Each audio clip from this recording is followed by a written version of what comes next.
Hi, I'm Dr. Grant Cooper from Princeton Spine Joint Center, and I'm joined today by Dr. Zinovy Meyler and Dr. Adrienne Jensen. And we're going to be talking to you today about exercises for back pain. We're actually going to, Dr. Jensen, Adrienne's going to walk us through exercises that you can do for back pain. I think she's going to pick her 4 favorite ones that you could be doing. Before we get into it, I just wanted to note that this is actually my dream team for treating back pain. They treated my back pain.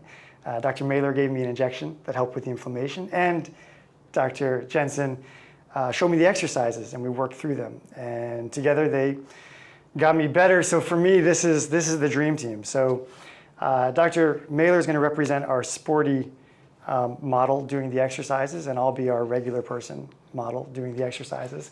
And maybe I'll turn it over now to Adrienne, and you could walk us through some exercises. Some exercise? Okay. Yeah.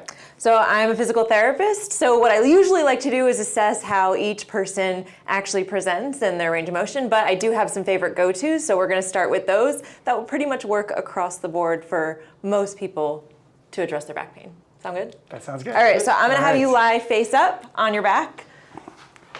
First thing, major priority is glute recruitment, and the reason I say recruitment rather than strengthening right away is sometimes the brain's not connected to those muscles. So what you're gonna do is bend your knees, put your feet flat, and I don't know if you know pelvic tilt. So you want your low back to touch the ground. So sometimes that in and of itself is a good exercise, but we're not going there yet. We're gonna start with the glute bridge. You're gonna pull your toes up so that your main pressure is through your heels. And do you need a pillow? I think you might need a pillow. You're okay. All right. So what you're going to do is you're going to push down into your heels as you breathe out to lift your hips in the air. So you should feel your butt muscles working, but this usually happens. A lot of people flare their ribs, so we have to pull those down because otherwise you're using low back muscles to perform that, and then you should feel your butt working and maybe the front of your legs stretching a little bit. Good, so initially you kind of want to perform a few repetitions, lower down and raise up. Make sure that both glute muscles on either side are working the same. Make sure that there's no pain during that exercise and that you're actually like stretching those muscles and making them tired. Absolutely. How long do you hold at the top? Does it matter? So usually what I say initially is your first few holds will be to relax the muscles in the front because it's kind of an active stretch. Mm-hmm. And then once those relax, so you could hold it for a few seconds, you could hold it for just a beat, but you really want to eventually feel your glute muscles working. So it is variable. So I'd say 2 or 3 seconds, making sure you're getting to the top point of that bridge, relaxing the muscles in the front, feeling the muscles in the back, and then repeating. If it hurts during it, do you back off of it? If it hurts during it, usually I try to avoid pain, not because pain is always damaging, but because pain is continually rewiring how your brain recruits muscles. Yeah. So I try not to perform exercises through pain that is the reason you're coming to see me. Mm-hmm. But if the pain starts to subside as you do a few more, then it's an okay thing to feel, as long as it continues to go away. But if it persists and grows, then I would say find something else and avoid that for now, but return to it eventually. Okay. Something I always like for the pelvic tilt also is just to make sure you're doing it right, is that that arch should go away, right? So you can take your hand and just kind of try and stick it underneath your lower back. Yeah, or you could pretend there's like a $100 bill under there that no one wants to lose. So you keep that there, but that is a difficult position for some people to understand. So if you're having trouble with it, see a licensed professional and have them help you out. Yeah. Do you find that people start to flare their ribs up again? Because that's what seemed to be happening with me. After the second one, that's what I felt that going back. Yep, so the other part of this exercise is breathing. So the time you exhale versus inhale can help you activate your transverse abdominis and your obliques so that your ribs don't flare and it doesn't go to your low back. So the exhale on the raise helps pull those ribs down, and then every time you go up and exhale, you avoid arching through your low back because you're activating those abdominals, and it helps support your back. It stiffens your spine to protect it, and it helps you recruit those glutes a little bit more. Sounds good. On to the next one? Yep. Okay. All right, so there's a couple other things that could go on with back pain. A lot of times, I usually make sure to address the thoracic spine, so I would assess this, but Basic mobility in your thoracic spine is reduce the stiffness in your upper back. So your neck is your cervical spine, thoracic spine is anything that attaches to your ribs. Lumbar spine, usually most people are familiar with, the low back, and then sacral spine. So let's get the thoracic spine moving, because usually the reason you have back pain is because all of the lack of mobility in your thoracic spine gets wear and tear at your lumbar spine. As a quick aside to this is one that helped me a lot. This surprised me how much getting the thoracic mobility, that was a major breakthrough for us as we were getting me better. One of the easiest ways to do this, there's multiple exercises that I love this part of the body. So I'm gonna have you lie on your side. This is called a book opener. So you're gonna pick a side, any side, because you're gonna work on both, even if your pain is one-sided. You're gonna bring your knees all the way up, because what that does, it locks out your lumbar spine so it's not twisting. You're gonna relax your head, so your left arm, you can kind of put your head on it. I would usually have a pillow. I can actually give you that. Thank you. All right, so then this arm, it's like you've got two covers of a book. So you could use the left one and the right one if it helps you picture it more. So your hips aren't moving. A lot of times I stand here, or you can kind of squeeze your knees together so that your pelvis doesn't rotate back. And you're gonna open this arm all the way to the right, trying to get this to the floor. And less from the shoulder, more from the back, so that this kind of rotates towards the ground. So you should feel a stretch through here. And then usually what I have people do is a big inhale and then an exhale, because that moves your ribs on your thoracic spine, so you can get a little bit more of a mobilization in that joint. And then you come back all the way and then open up again. So the repetition is to lubricate the joints of your thoracic spine. The hold is to stretch out the capsule surrounding the joint. Right. So you do both. About how many reps of this would you do? I would say I usually baseline start with 10, just because it's a nice round, pretty number. Everyone seems to like it. But if you notice that after 6, you're not really making any more progress, you're not really feeling a stretch anymore, then you can stop. If you're not actually tight here, which some people aren't, then you don't really have to do this stretch, but usually it's one to kind of check the box. Did I loosen up? Okay. If you're still pretty tight after 10 and you're still making gains on it and progressing, then do more. Yeah. That's great. I actually feel it all around. I feel it here, I feel it here, I feel it in the ribs as well. A lot of people will feel it in their pec, because most people sit at a computer all the day, and their pec minor gets really tight. So initially you might feel it in your pec in the front, but eventually as you hold it more, you should feel it more in the back, and that's really what you're targeting. All right? You want to switch up? Cool. Sure. Yep. And you would perform that on both sides. Right.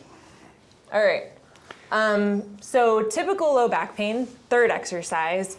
A lot of people have nerve tightness. So there's some technical terms for that. I know you like to. Oh, like radiculopathy? Neural tension. Oh, neural tension signs. Neural tension signs, yes. I think we Yeah. flip-flop in some of the terms. Yeah, sometimes, right. Yeah. So dural tension, I think you called it. Yeah. Dural tension is what we usually refer to. Yeah, so he said dural tension, and I call it nerve tension. But either way, we're doing a nerve stretch. So even if your pain is not down your legs, which is sciatica, we'll talk about later, general low back pain, a lot of times you're stiff through that hamstring. So instead of a hamstring stretch, I like more of a dynamic hamstring stretch or a nerve glide. So lie on your back. This one helped me a lot too. And I'm a good example of it because I'm really tight. So legs out straight is going to be more aggressive. You're going to hold behind one leg, the knee, yep, right above you. So it's vertical. And then keeping your knee vertical, you're going to straighten your the bottom part of your leg as much as you can. So depending on how far it goes, and you're going to pump your ankle. That's as far as it's going. That's fine. You're going to pump your ankle, pull it all the way towards you, and push it away about 5 times. And then you're going to relax the knee after that, bring it back down, and then repeat that about 5 times. So each time you're trying to keep your knee as straight as possible. So you're squeezing that quad. It's an active hamstring stretch or nerve glide. So your sciatic nerve travels all down the back of your leg. It splits. One part goes in the front of your shin and the other part in the back. So you're really mobilizing it to get it loose. You can add some head stuff to this. So I was calling this a dural tension sign. And Yeah.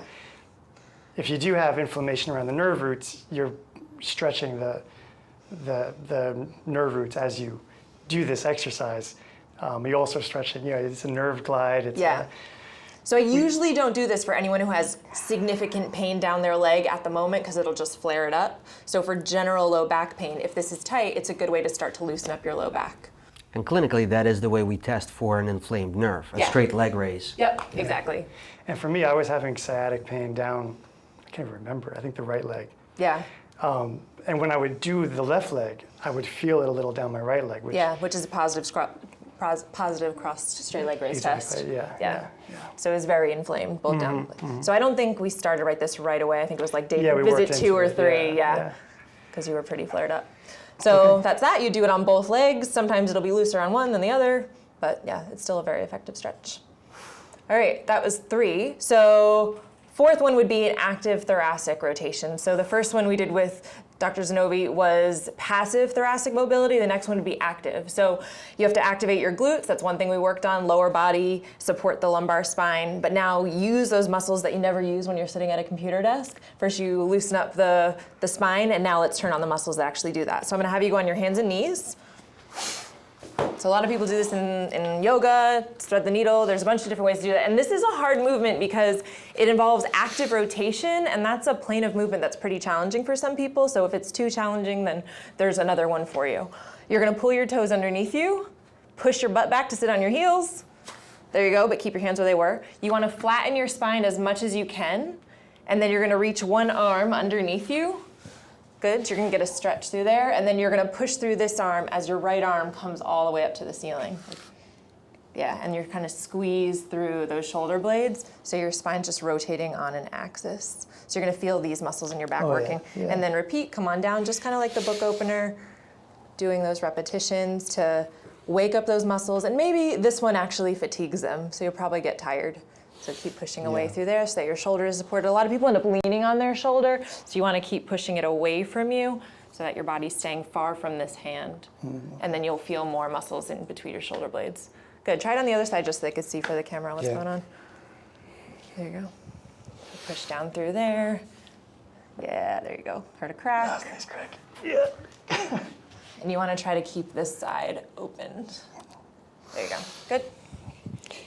The variation that I was doing after you showed me this was to put my arm like this. Yeah. Because I'm so tight, I think, here. Yep. So some people have some shoulder issues. So there's a few other places you could put your arm. It's not really about the arm. Yeah. So if you have your arm at your low back or on your head, that can be more comfortable. Yeah. If you can't it was sort have of the like arm totally straight. here Yep. and So you then- reach and then you kind of rotate, squeezing that shoulder blade back. So it kind of cuts the shoulder out so you're not stretching it too aggressively. Yeah, It's more comfortable. right. And also because I felt I was so tight here, Yeah, it was so it can limiting help. my ability to stretch out the Reach out. thoracic as much. Cool. Cool. So All those right. are my favorites. Basic go-tos. I like them. And those were basically the ones I was doing as a maintenance to Yeah. keep myself. And you could do those all the time. Like just because the back pain goes away doesn't mean that you have to stop doing those, Yeah. which we've talked about earlier. And in fact, you shouldn't. Yeah. So the Which more is you something that I move, need the to less work on, likely yeah. your back pain is to come on. Yeah. All right. Well, thank you very much. And so let's all get exercising. See you in the next video.